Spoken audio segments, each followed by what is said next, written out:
You are an American, non-Muslim. You just got in an argument with an Arab Muslim on YouTube, and you took his words and you twisted his words. You were victorious over him. You embarrassed him. You beat him. You humiliated him. You're so proud of yourself. Did you know that the guy you were arguing with spoke Arabic as his first language? He spoke Urdu as his second language. He spoke English as his third language. And another language. So he speaks 4 languages. You speak the classic American one language. This guy is coming in as a third language, having an argument with you. How would you like to argue with him in his native tongue? He would kick your butt.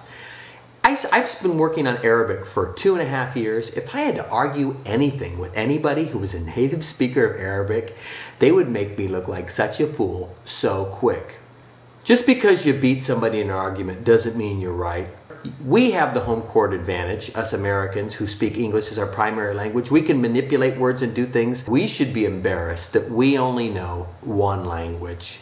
If you sat down and spent the 3 or 4 years or 5 years it took to master that language, by the time you were ready to have an argument with him in his native tongue, by the time you learned that language, maybe 8 years, 10 years, I bet you wouldn't even have anything to argue about.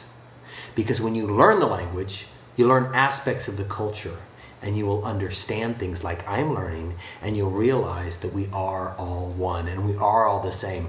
Part of the reason why you have a problem with Arabs and Muslims is because you don't speak the language and you don't know anything about the culture. I'm not just blaming Americans. I'm also blaming people from Puerto Rico. I'm just kidding. That's a joke. Anyway. And again, you can read 1,000,000 books about the culture. That doesn't mean you know about the culture. My recommendation, you want to learn about the culture of Muslims. Meet a Muslim. Befriend a Muslim. And that applies the other way too. If you are a Muslim, befriend a non-Muslim. I've said it before, it's like a broken record with me.